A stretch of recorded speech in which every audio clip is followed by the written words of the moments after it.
ठीक है। तो वो लास्ट वाला वीडियो थोड़ा सा यहाँ पे जो है कट गया था। तो डेल्टा जी हम लोगों का क्या हो जा रहा है, ठीक है, चूँकि सारा less than equal to zero हो गया तो हमको जेड के लिए यहाँ पे क्या मिल गया, ऑप्टिमल मिल गया, x1 55/7, x2 30/7 और x3 मेरा जीरो।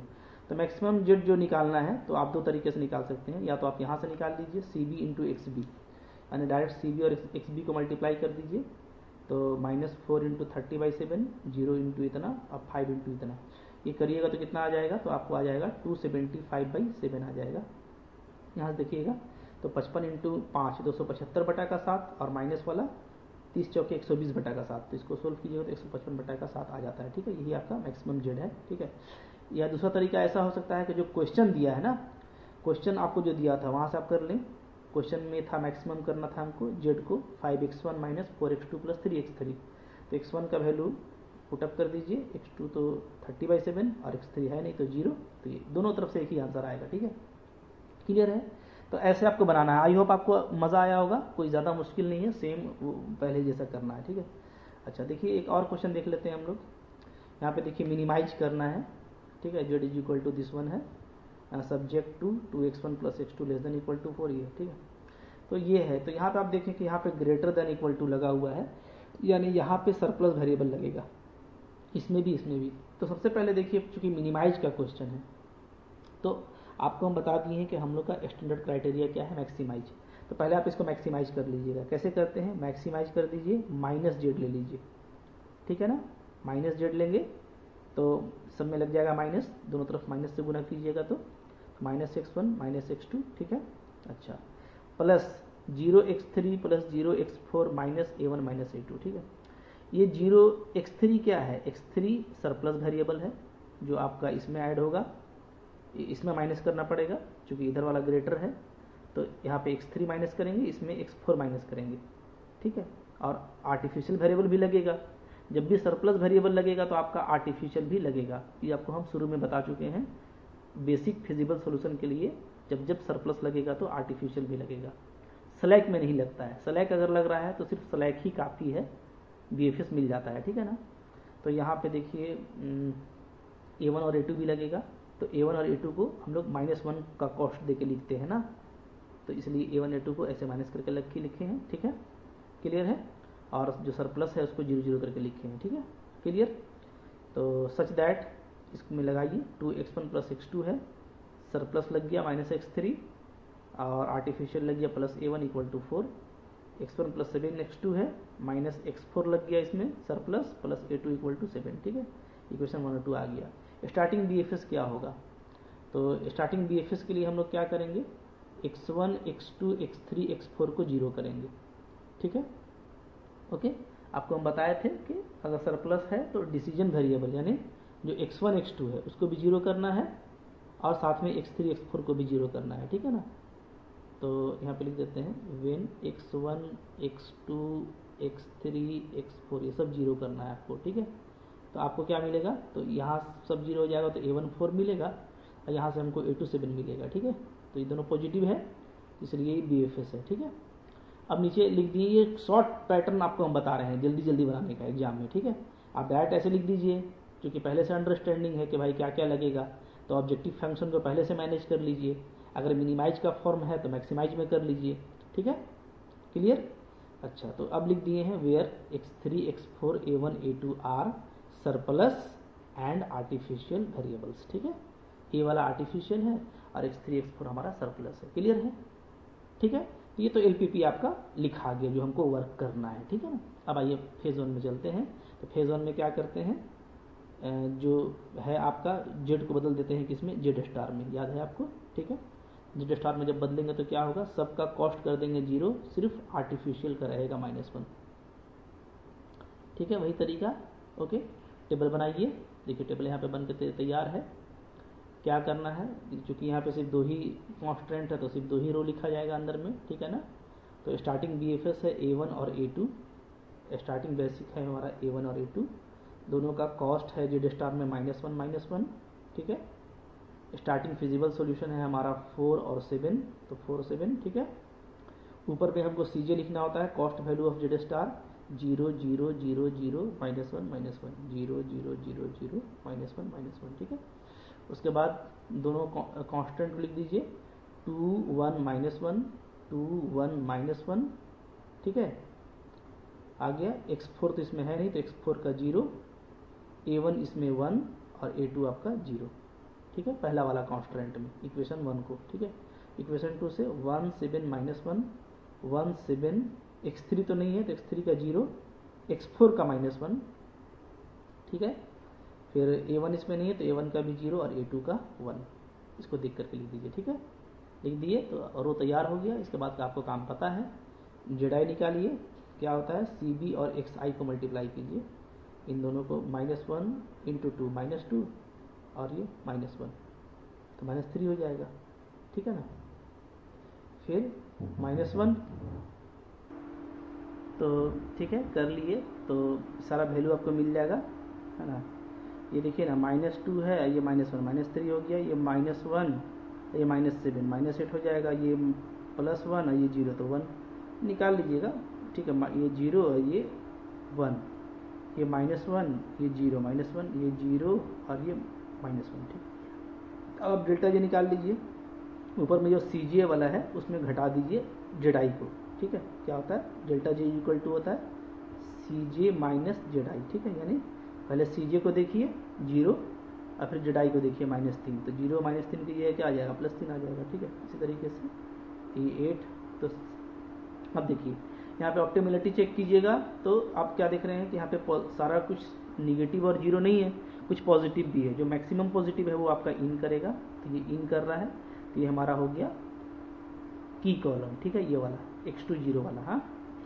और फिर इसके करस्पॉन्डिंग में हम लोग इधर X B by X two का वैल्यू निकालेंगे, तो X B by X two निकालिएगा, तो एक्स बी इधर है, तो 4 बटा का 1 4 आएगा, 7 बटा का 7 1 आएगा, ये मिनिमम है, ठीक है। तो इधर सबसे छोटा वैल्यू 1 है, तो ये आउट हो जाएगा, है ना। तो इन दोनों का जो इंटरसेक्शन है ये बन जाएगा 7 आपका की एलिमेंट, ठीक है। इसको अब आप 1 कीजिए, सिर्फ 2 ही रो है तो काफ़ी आसान है, इसको 1 करेंगे और इसके ऊपर वालों को 0 करेंगे, ठीक है। तो नया टेबल हमारा कैसा बनेगा ये देखते हैं, देखिए इधर नया टेबल हमारा क्या आ रहा है, T2। तो पहले क्या हो रहा है आप देखिएगा, पीछे जाकर के A2 माइनस वन जो है वो रिप्लेस हो जा रहा है x2 जीरो से, है ना। A2 minus one replaced by x2 zero, देख लीजिए जैसे यही मेरा आउट हो रहा है, जो आउट हो रहा है वो क्या है, A2 माइनस वन है, और जो इन हो रहा है वो क्या है, वो है आपका x2 जीरो। तो A2 माइनस वन को हटा करके x2 जीरो लिख देंगे और ये आपका सेम रहेगा, ठीक है। तो देखिए यहाँ पे आपका वही हुआ, ये x2 जीरो हो गया, ये A1 माइनस वन सेम है, ठीक है ना। अब जो की एलिमेंट था मेरा, की एलिमेंट कौन था, ये था ना सेकंड वाला 1, ठीक है। तो 7 था, तो सबको 7 से डिवाइड कर दिए, ठीक है, ये 1 बन गया, ठीक है ना। तो ये इसको कर लीजिएगा, आराम से कीजिए, कोई दिक्कत नहीं है, ठीक, कोई दिक्कत नहीं होगा, ठीक है। और इसके ऊपर वाला रो को 0 कीजिएगा, तो ऑपरेशन क्या क्या लगेगा वो पता है आपको, ठीक है। जैसे हम लोग जो नया वाला सेकेंड रो है वो क्या हुआ, वो मेरा 1/7 से डिवाइड किए, तो पुराना वाला में तो आ गया नया वाला, ठीक है। अच्छा 7 के ऊपर में 1 है, तब तो कोई दिक्कत नहीं है, क्योंकि नया वाला R2 में खुद 1 आ गया है, तो हम लोग क्या करेंगे, R1 को जो नया करेंगे तो डायरेक्ट क्या कर देंगे, R1 में R2 को माइनस कर देंगे, ठीक है, ये 0 हो जाएगा। तो आपको ये सारा वैल्यू मिलेगा, ठीक है, देख लीजिएगा करके, हाँ। तो करते आ रहे हैं तो आपको हैबिट है, सिर्फ देखिए आप खुद से बनाइए, ठीक है, कॉपी मत कीजिएगा, हाँ। चलिए तो फिर से देखिए डेल्टा ये निकालिएगा, तो एक पॉजिटिव आ जा रहा है, तो अभी भी ये इन करेगा, क्योंकि एक ही पॉजिटिव है, यही मैक्सिमम है, तो ये इन कर रहा है, ठीक है। और इसके करस्पॉन्डिंग में हम लोग ये छोटा टेबल बनाए हैं, शॉर्ट टेबल है, तो ये देख लीजिएगा ये क्या होता है, ये x1 वाला वेक्टर है, ठीक है। तो हम लोग xb को x1 से डिवाइड करेंगे और देखेंगे कि मिनिमम क्या आता है। तो 3 को इससे डिवाइड कीजिएगा तो 21 बटा का 13, ये आ जाएगा आपका 7। तो छोटा तो यही है, यही आउट करेगा। ये मेरा फिर से क्या हो गया, की रो हो गया, ये मेरा की कॉलम हो गया। दोनों का इंटरसेक्शन क्या हो, 13/7, ठीक है। अब इसको देखते हैं ना, तो इसको हम लोग क्या करेंगे, टेबल 3 में जाएंगे और अब हम लोग इसको 1 करेंगे। तो इसको कैसे 1 कीजिएगा, तो नया जो टेबल बनाइएगा उसमें ये होगा कि R1 का स्टार, R1 को मतलब नया करना है, तो जो पुराना वाला है उसमें क्या कीजिए, 7 बटा का 13 से सब में गुना कर दीजिए पुराना वाला में, सब में गुना कीजिए, देखिए ये आ जाता है, ठीक है, इंटू। हाँ, बहुत सिंपल करके देखिए। हाँ, हम तो किए हुए इसको, आप अब सेमेस्टर 6 में है तो ये सब करके समझाने की ज़रूरत नहीं पड़ना चाहिए, ठीक है। और तो ये 1 हो जाएगा, तो अब इसको 0 करना है, तो क्या कीजिएगा, तो नया R2 जो करेंगे वो डायरेक्ट ये करेंगे कि R2 में घटा देंगे 1/7 गुना नया R1, नया जो R1 आया है, ये नया R1 है, ठीक है। ये नया R1 को क्या करना है, डायरेक्ट 1/7 से गुना करके इसमें घटा दीजिए, तो ये तो आपका फिगर मिलेगा, ठीक है ना।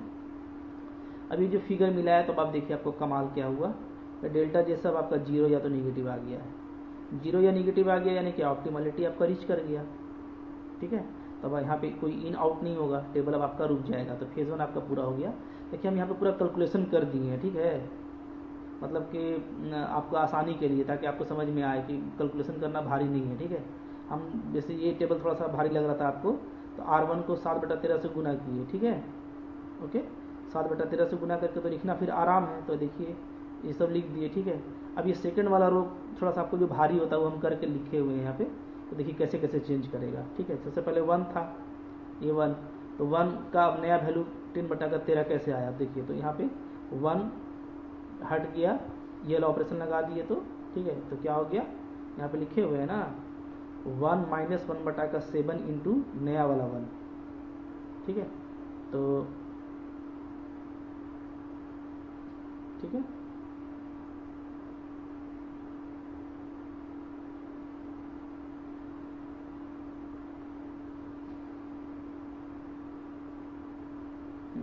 अच्छा, ये नहीं, ये यहाँ से शुरू करेंगे ना। हाँ, ठीक है, देखिए, तो पहले हम लोग देखते हैं ये कि हम लोग का जो ये 1 था, ये 1 कहाँ गया, ठीक है। ये 1 क्या हो जाएगा, तो ऑपरेशन लगाइए, तो 1 माइनस, ठीक है, 1/7, तो 1/7 इंटू R1, तो R1 क्या है, 21/13 है, तो इसमें 1/7 से गुना कीजिएगा, तो क्या आ जाएगा, 3/13 आ जाएगा, ठीक है। तो 3/13 आएगा, तो क्या हो जाएगा, 1 - 3/13 यानी 10/13 आ गया यहाँ पे, ठीक है। फिर ये देख लीजिए, तो यहाँ पे देखेंगे पुराना वाला 1/7 था, तो 1/7 चेंज करेगा, ठीक है, कहाँ चेंज करेगा, तो फिर से R2, तो R2 हो गया आपका कितना, 1/7, ठीक है, माइनस 1/7 इंटू नया R1, तो 1/7 इंटू नया R1 1 है, तो फिर 1/7 ही आएगा, तो क्या हो जाएगा, ये घट के 0 हो जाएगा, ठीक है।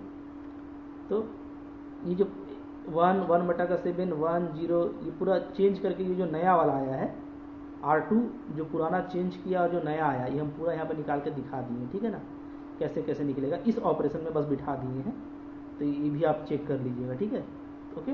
तो खैर ऑप्टिमलिटी आपका रीच कर गया है, तो अब हमको फेज़ 1 में आगे बढ़ने का ज़रूरत नहीं है, ठीक है, तो हमारा फेज़ 1 यहाँ पे स्टॉप कर जाएगा जेड स्टार के लिए, ठीक है। तो हम लोग फेज़ 2 में जाएंगे, तो फेज़ 2 का तरीका ये है कि अब आप ओरिजिनल जो आपका ऑब्जेक्टिव फंक्शन है वहाँ पे आइए। ओरिजिनल क्या था हमारा, यही -z, मैक्सिमम -z, ठीक है।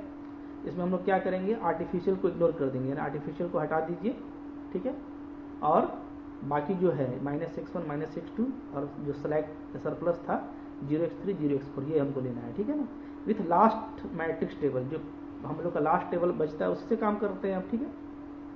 तो बस क्या क्या चेंज होगा देखिए, तो जब नया टेबल बनाइएगा तो आपका जो CJ लगेगा, ध्यान ये देना है कि CJ में क्या होगा, नया कोएफिशिएंट होगा Z का, -1 -1 0 0, ठीक है। अच्छा, यहाँ पे जो हमको लास्ट में मिला था, क्या मिला था, x1 0 और x2 0, तो ये भी अब चेंज होगा, x1 और x2 तो रहेगा बेसिक में, ठीक है, x1 x2 है बेसिक में, देखिए x1 x2 है, बट इसका जो कोएफिशिएंट है वो अब क्या लेंगे, -1 ठीक है, ये लेंगे।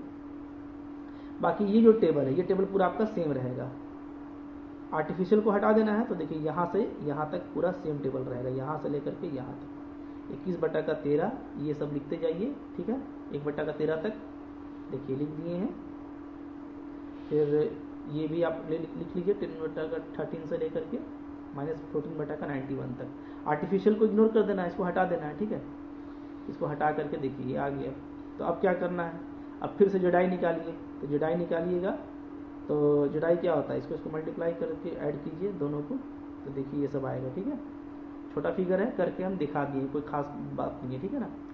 उसके बाद डेल्टा ये निकाल लीजिए, इस कॉस्ट वैल्यू से जुड़ाई को माइनस करके, तो सारा देखिए फिर से आपको निगेटिव या 0 आ रहा है, तो फिर से आपको ऑप्टिमलिटी रीच कर गया। तो ऑप्टिमलिटी अगर आपको रीच कर गया तो आपको कोई खास दिक्कत यहाँ पे नहीं है, ठीक है। आप मैक्सिमम माइनस जेड आराम से निकाल लेंगे, ठीक है ना।